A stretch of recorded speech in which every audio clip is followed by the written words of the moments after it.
Hello everybody and welcome back to the channel where today we're doing yet another mock draft here today on this Thursday. Just for fun. I love doing these things. Just a fun way to pass the time until free agency starts and when NFL draft starts as well. As usual, we're doing a Packers mock draft here, full 7 rounds. I'm going to try to take different prospects in this draft as the scouting combine and pro days have not happened quite yet. And I kind of wanted to explore different options, different players the Packers could end up taking in this draft compared to last time. So let's go ahead and enter here and full on go to our pick number 52. No trades as well. So, yeah.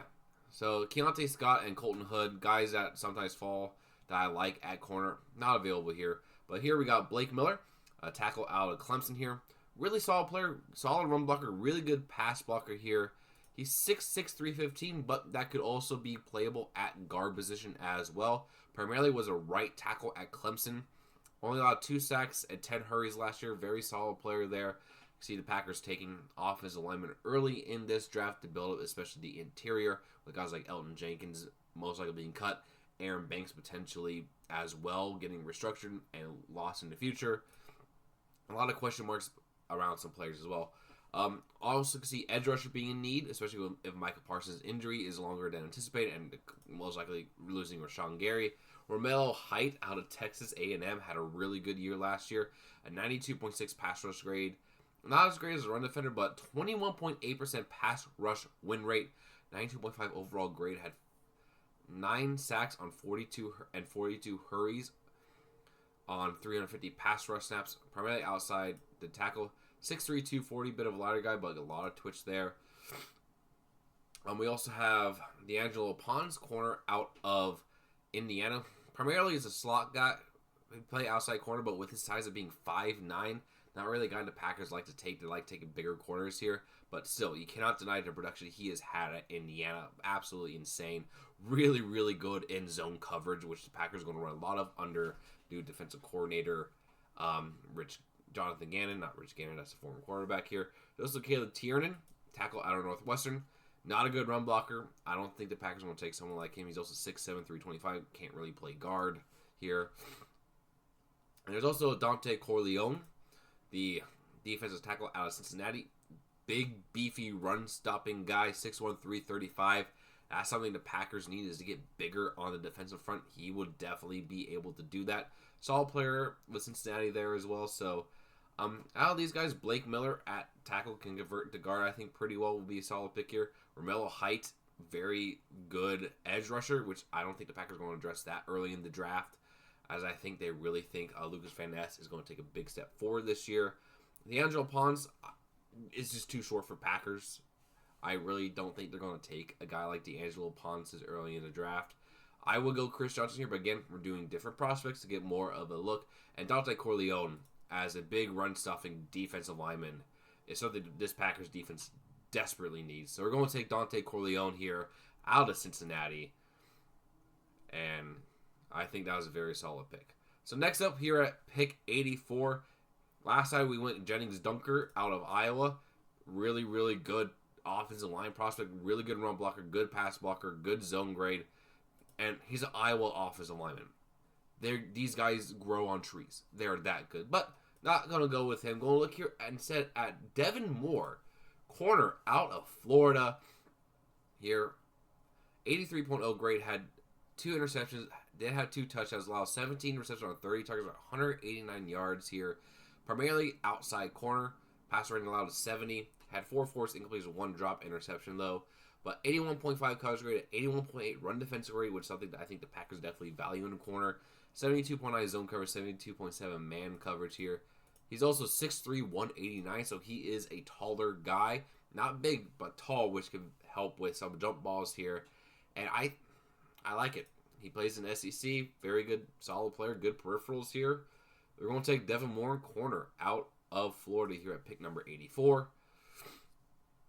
We move on to 120 here. This is where I'm going to look at. There's a couple of offensive line prospects here I want to take a look at here. We got J.C. Davis, tackle out of Illinois.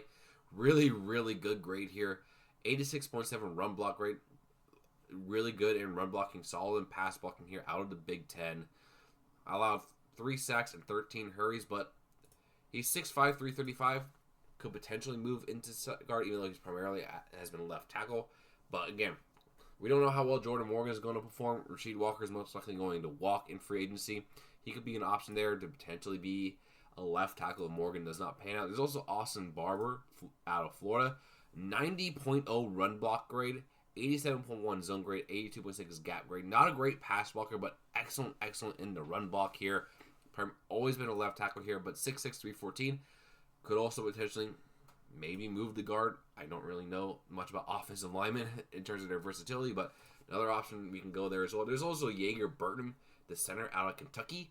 The Packers do need a center because we're going to be moving on from Elton Jenkins in this offseason. Don't know if they're going to bring back Sean Ryan, who was solid there, but has some versatility, has played guard in the past, has only gotten better as time has gone on. Allowed no sacks last year.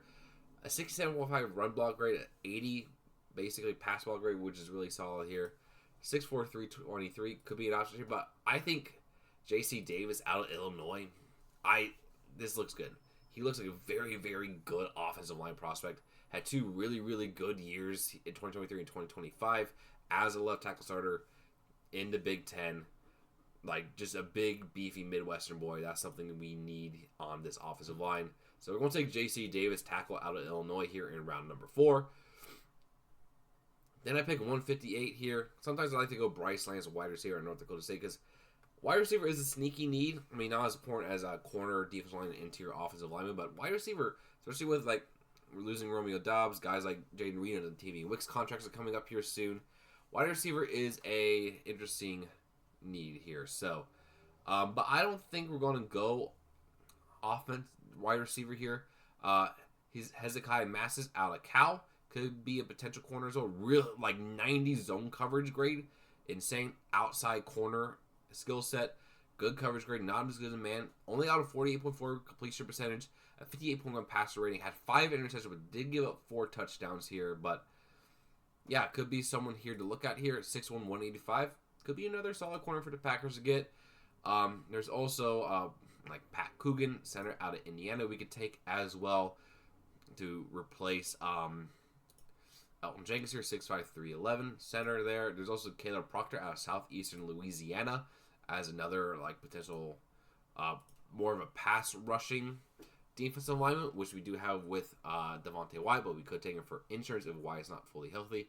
Low level competition, so something to keep an eye out for. But here, I think Hezekiah Massis out of Cal be a very, very good pickup here. Like, zone coverage, we're going to run a ton of in Green Bay this year. This guy played a lot of zone in college, was really, really good at it, and he can catch interceptions, which is off defense desperately needs. So we're going with Hezekiah Massis, corner out of California here at pick 158. Then here at pick 200. All right, so I think this is where we're going to try to pick up a center here. Right now, the guy on the board is Parker Brailsford out of Alabama. Decent center here, but we desperately need center depth because I don't know if we're going to have Sean Ryan coming in next year as our starting center because I don't think Jacob Monk is going to be a quality starting center. So more backups always good. Not a great run blocker, but a really good pass blocker here. Only allowed 1 sack on 575 pass block snaps, had 10 hurries. Has some guard flexibility as he showed in 2023, which he was really good in 2023. So let's go and take Parker Brailsford here in round 6 as a center. And I do think interior offensive line is a need here as well. All right, so at pick number 236, who have you taken so far? Okay. I think here, not really a lot of D tackles left. We're good on offensive line. Also, I think a sneaky need for Green Bay is running back. Josh Jacobs, probably going to be the last year we have him here. Emmanuel Wilson is a very good number 2, not a number 1. And Marshawn Lloyd can't play on the field because he's always getting hurt. So, Kalen Black here out of Indiana. Really, really good years these past couple of years. Had over 1,000 yards rushing, a 5.6 yards per attempt, 10 touchdowns. Really good rusher here. Decent in run after contact. And he only got better as the season went on. 5'10", 211 as a senior. Let's pick him up here, add to a running back room as an insurance if Lloyd can't play again and Jacobs leaves next year. Kalen Black, running back out of Indiana here. And here, I think with this pick, we're going to try to take a backup quarterback here because, like, we got Tanner McKee as the backup right now. I think the Packers might try to take one of these guys here, try to develop him. They met with Diego Pavia, but I don't like the kid's attitude. But Luke Altmaier out of Illinois, very solid these past 2 years. Has only gotten better. Really good as a deep passer. Really good under no pressure, but pressure grade not great, 74.2. Good size for a quarterback as well. There's also Cole Payton out of North Dakota State, 6'3", 233. Really, really good out of North Dakota State here. I really, really like him as a potential prospect. And also there's Sawyer Robertson out of Baylor, who had a couple of good years there in the Big Ten. But I think I'm going to go with Cole Payton out of North Dakota State. Draft a backup quarterback, develop him, potentially turn him like a Malik Willis situation here. I think that's a really good idea. And then here at the end, we're going to take another defensive line. Keyshawn Silver. Not really the greatest guy, but he's got size. He can play interior. Very solid there. There's also Brandon Cleveland out of North Carolina State. Good run defender. Not a great pass rusher, but a really good run stopper here. 6'4", 315. Let's take Brandon Cleveland here with the last pick in the draft here. And so to take a look at our draft, first round, we picked Dante Corleone out of Cincinnati here. We took Devin Moore out of Florida. They gave me an F because their internal grade gives Gradanius Dunker a higher grade, but I really don't care too much about that. We need a corner, and Devin Moore looks really, really good. Took J.C. Davis, tackle out of Illinois. Hezekiah Massis, corner out of Florida. Parker Brailsford, a center out of Alabama. Kalen Black, running back out of Indiana. Cole Payton, quarterback out of North Dakota State. And Brandon Cleveland, defensive lineman out of North Carolina State. So let me know what you guys think down in the comments below. Who do you think who do you like out of this draft? Who would you do differently? Everything like that. And I'll see you in the next one. Peace.